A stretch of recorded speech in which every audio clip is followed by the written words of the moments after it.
Assalamualaikum warahmatullahi wabarakatuh.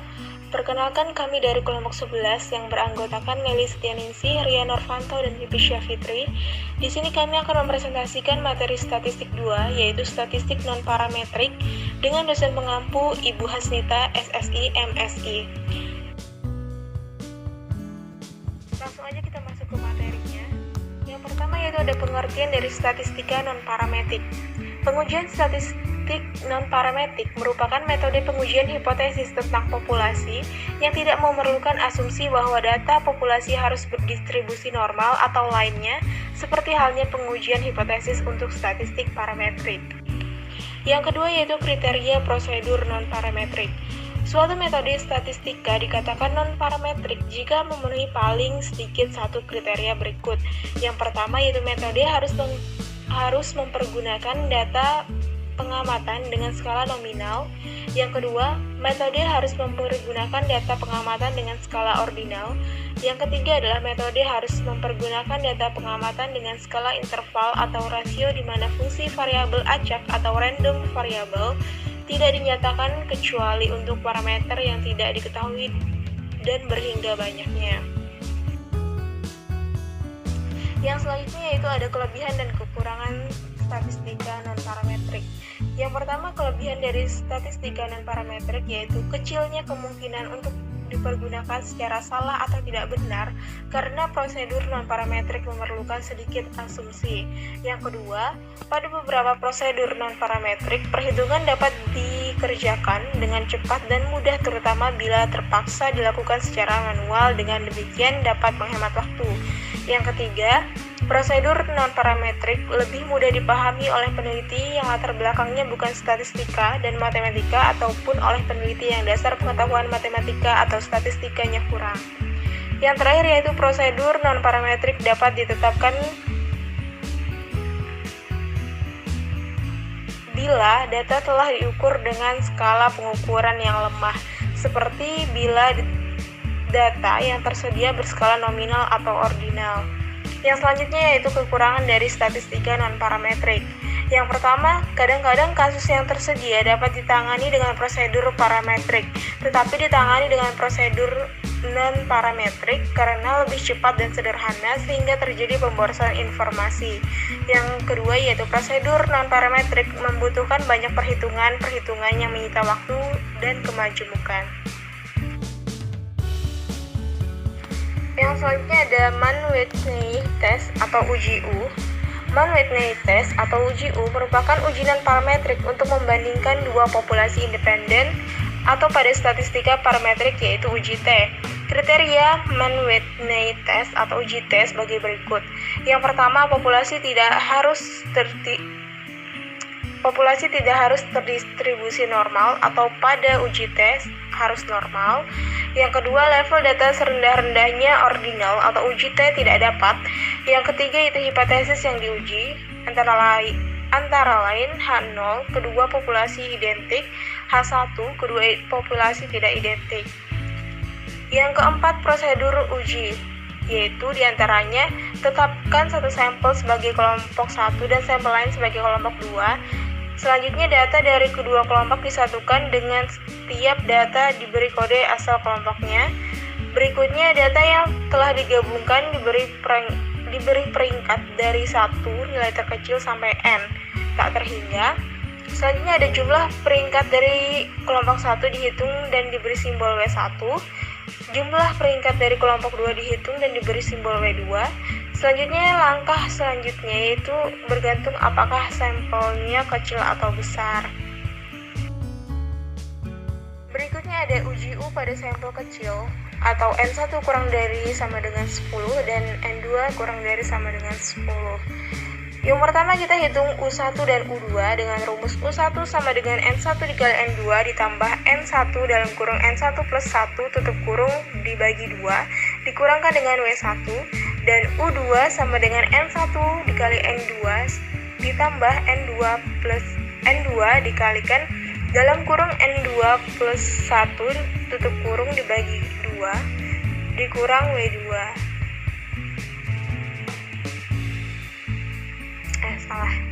Yang selanjutnya yaitu ada uji U pada sampel kecil yaitu N1 kurang dari sama dengan 10 dan N2 kurang dari sama dengan 10. Langkah pertama yaitu hitung U1 dan U2, di mana rumusnya U1 sama dengan N1 dikali N2 ditambah N1 dikalikan dalam kurung N1 plus 1 dibagikan 2 dikurangkan dengan W1. Dan U2 sama dengan N1 dikali N2 ditambah N2 dikalikan dalam kurung N2 plus 1 dibagi 2 dikurangkan dengan W2. Langkah kedua adalah U yang terkecil di antara U1 dan U2. Catatannya, salah satu UI saja yang perlu dihitung, sedangkan U yang satu lagi dapat dihitung dengan UI sama dengan N1 dikali N2 dikurang UI. Yang ketiga, gunakan tabel 8 untuk mendapatkan nilai P untuk U yang telah dihitung. Langkah keempat yaitu untuk menggunakan tabel 8, tetapkan N1 adalah yang kecil dan N2 adalah yang besar, atau N1 kurang dari N2. Yang kelima adalah nilai P pada tabel adalah untuk uji satu sisi. Untuk uji dua sisi, nilai P-nya adalah 2 kali yang ada pada tabel 8. Nah, di sini dapat dilihat bahwa nilai N2-nya itu sama dengan 8. Baik, di situ ada contoh tabel. Nah, di situ ada tabel 8, fungsi distribusi dari U. Nah, di situ menyatakan N1 sama dengan 8. Di situ ada U yang ke bawah dari 0 sampai angka yang terhingga. Kemudian selanjutnya dari samping 1 N1 sampai 8. Baik, kita langsung saja ke contoh soal. Di situ ada soal apakah ada perbedaan antara honor per jam pekerja kesehatan dengan pekerja pendidikan. Misalkan diambil sampel acak dari 7 pekerja kesehatan dan 8 pekerja pendidikan. Semua pekerjaan tersebut diwawancara dan ditanya honor pekerjaannya sebagaimana tercantum di dalam tabel berikut. Nah, lakukan pengujian Mann-Whitney untuk menentukan apakah kedua populasi berbeda di dalam penerimaan honor. Gunakan 5%. Nah, di situ ada data sampel pekerjaan kesehatan, pekerjaan pendidikan. Pekerjaan kesehatan ditandai dengan S, pekerjaan pendidikan disama dengan S. Di situ ada angkanya sudah langsung. Di situ ada jawabannya juga. Yang mana? Yang A, karena populasi tidak dapat difungsikan normal, maka uji T2 sampel tidak dapat digunakan meskipun level data adalah rasio, jadi digunakan uji U. Kemudian yang B, I1 atau populasi honor pekerjaan kesehatan dan pekerjaan pendidikan identik. Yang C, I1 populasi honor pekerja kesehatan dan pekerjaan pendidikan tidak identik. Dan D, N sama dengan 7 dan E sama dengan 8 dan A sama dengan 5%. Lanjut, di situ ada sudah tabelnya. Nah, dengan cara perhitungannya, yang dimana honor per jam ada di situ dari angka 18,7 sampai 26,19 dan di situ ada peringkat 1 sampai 15 dan kelompok dari H sampai E. Nah, di situ ada H sama dengan HS atau sama dengan kesehatan dan E sama dengan education atau pendidikan. Nah, di situ ada W1 sama dengan 1 tambah 2 tambah 3 tambah 4 tambah 6 tambah 7 dan tambah 8 sama dengan 31. Sedangkan W2 sama dengan 5 tambah 9 tambah 10 tambah 11 tambah 12 tambah 13 tambah 14 tambah 15 dan sama dengan 89. Nah, di situ U1 sama dengan 7 tambah 8 ditambah 7 kali 8 per 2 kurang 31 sama dengan 53 dan U2 nya sama dengan 7 kali 8 tambah 8 kali 9 per 2 kurang 89 sama dengan 3. Nah, atau dihitungkan dengan 7 kali 8 sama dengan dikurang 53 sama dengan 3. Nah, jadi U sama dengan U1 U2 sama dengan 3. Jadi kesimpulan dari tabel 8 di atas untuk N1 sama dengan 7, N2 sama dengan 8, dan U sama dengan 3 didapatkan nilai P untuk uji satu sisi adalah 0,011. Untuk uji sisi 2 nilai P sama dengan 2 kali 0,0011 sama dengan 0,2. Karena nilai P lebih kecil dari A, maka tolak HO, artinya populasi honor pekerja kesehatan dan pekerjaan pendidikan tidak identik. Catatan terlihat bahwa pada umumnya pekerjaan pendidikan menerima honor lebih tinggi daripada pekerjaan kesehatan.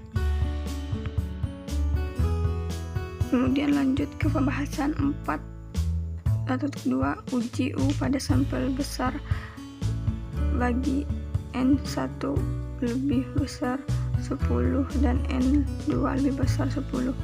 Nah, di situ A untuk sampel besar atau N1 lebih besar 10 dan N2 lebih besar 10.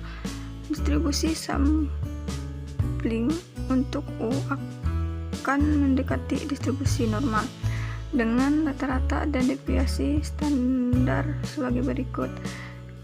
U sama dengan UN1 kali N2 sama dengan per 2, dan integral U sama dengan pangkat N1 kali N2 kali dalam kurung N1 tambah N2 tambah plus 1 kurung bagi 12, yang dimana B HO sama dengan kedua populasi identik dan C HI kedua populasi tidak identik, dan D strategi uji itu sama dengan Z sama dengan U kurang U dikurang integral U.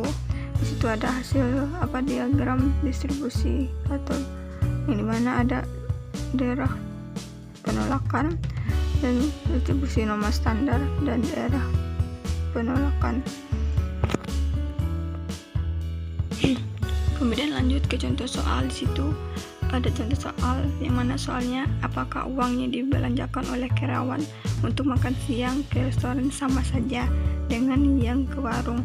Untuk menguji hal ini, seseorang peneliti mengumpulkan data acak dan karyawan yang makan siang ke restoran dan yang ke warung.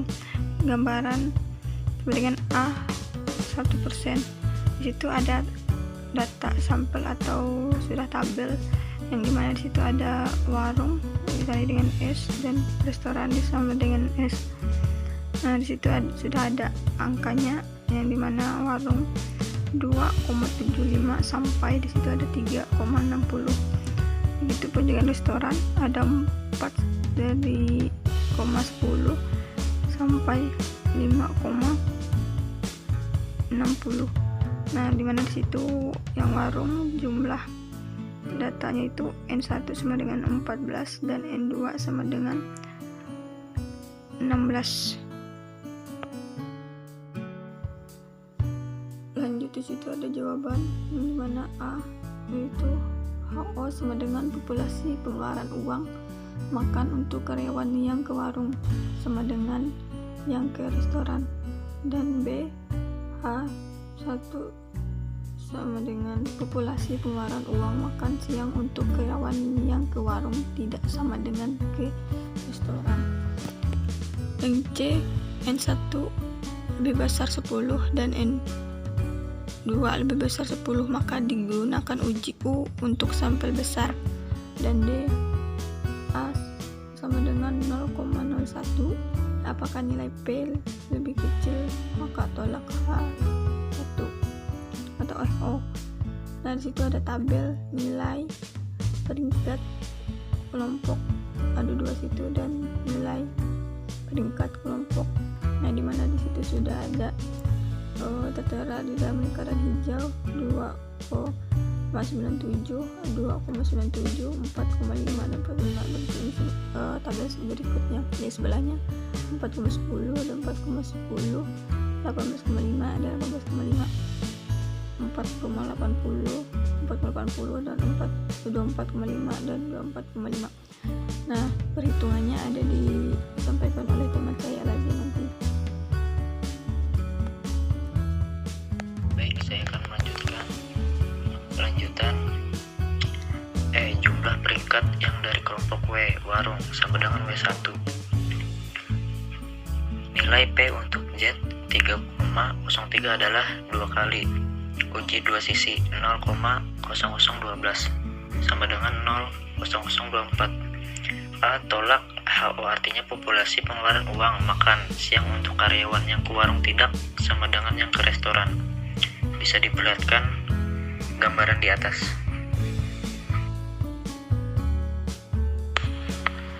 5. Uji Wilson untuk data sepadan. Data sepadan statistika parametrik, uji asumsi populasi normal, statistika non parametrik, uji Wilson. A. Uji Wilson seperti juga uji T digunakan untuk menganalisis data pada dua kelompok yang berkaitan, termasuk kasus before and after, di mana orang atau objek yang sama diamati dua kondisi yang berbeda.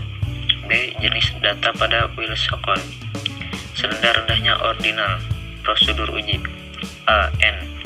Banyaknya pasangan data. Urutkan perbedaan antara kedua data. D. Dari yang terkecil sampai yang terbesar, tanpa memperhatikan apakah perbedaan tersebut plus atau min. C. Jika perbedaan tersebut min, maka peringkatnya juga diberi tanda min. D. Perbedaan D yang bernilai 0 apabila ada diabaikan dan banyak data. N. Dikurangi sebanyak D yang bernilai 0. E. Jumlahkan peringkat bertanda min, sebut T min. Tanda min tidak ikut dalam penjumlahan. F. Jumlahkan peringkat yang bertanda plus, sebut T plus. G. Statistik uji. T sama dengan min, T min dan T plus. Hipotesis uji Wilson. A. HO MD sama dengan V 0 versus H MD 0 to Taylor-Tis. Catatan, median perbedaan antara kedua populasi MD sama dengan 0 berarti kedua populasi identik.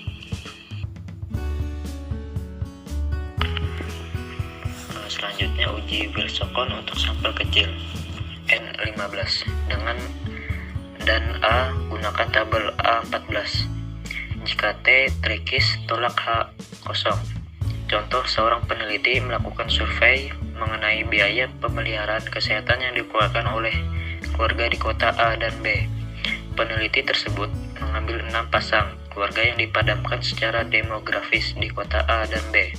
Dari ke-6 pasangan keluarga tersebut, dicatat biaya pemeliharaan kesehatan pada tahun yang lalu dalam USD. Dengan menggunakan A sama dengan 0,05, lakukan pengujian untuk menentukan apakah ada perbedaan signifikan di dalam pengeluaran biaya kesehatan di antara kedua kota tersebut. Bisa diperlihatkan gambar di bawah data sampel. Jawaban, karena populasi tidak dapat diasumsikan normal, maka diujikan uji Wilson, bukan uji T, meskipun datanya berlevel rasio. Uji Wilson untuk sampel besar N15. Untuk sampel besar distribusi samping, untuk T akan mendekati distribusi normal dengan rata-rata dan deviasi standar sebagai berikut. Contoh, sebuah perusahaan berupaya meningkatkan produktivitas dengan menerapkan kontrol kualitas. Untuk meneliti apakah penerapan kontrol kualitas tersebut memang berhasil meningkatkan produksi, diambil sampel dari 20 pekerja dan dicatat produksi dari masing-masing pekerja sebelum dan sebuah penerapan kontrol kualitas tersebut. Gunakan uji Wilson dan A sama dengan 0,01 untuk membuktikan apakah kontrol kualitas tersebut memang berhasil meningkatkan produksi. Jawaban, dengan A sama dengan 0,01, D daerah penolakan Z, karena Z terletak di daerah penolakan. Maka tolak H kosong, artinya memang benar bahwa setelah ada program kontrol kualitas produktivitas meningkat. Bisa diperlihatkan gambar di bawah dan di atas. 6 yaitu uji korelasi Rang-Spearman. A. Ukuran asosiasi antara dua variabel yang berjenis interval atau rasio digunakan koefisien korelasi Person. B. Untuk dua variabel berjenis ordinal, ukuran asosiasinya adalah koefisien korelasi Spearman. N. Banyaknya pasangan data yang dicari korelasinya. D. Perbedaan peringkat pada setiap pasang. Di setiap kelompok dibuat peringkatnya dari 1 sampai N. C. Interpretasi RS sama saja dengan interpretasi R. Bisa diperlihatkan gambar di atas. Contoh, apakah ada hubungan kuat antara harga minyak mentah per barrel dan harga BBM per galon di pompa bensin? Untuk mengestimasi asosiasi antara kedua variabel tersebut, seorang peneliti di perusahaan minyak mengumpulkan data di sebuah kota selama 9 bulan dan mencatat rata-rata harga di setiap bulan tersebut. Bisa diperlihatkan gambar di bawah. Terima kasih. Baik, mungkin itu saja yang dapat kelompok kami sampaikan. Kurang dan lebihnya kami mohon maaf bila ada salah kata maupun pemaparan materi ini. Kami ucapkan sekian dan terima kasih. Wassalamualaikum warahmatullahi wabarakatuh.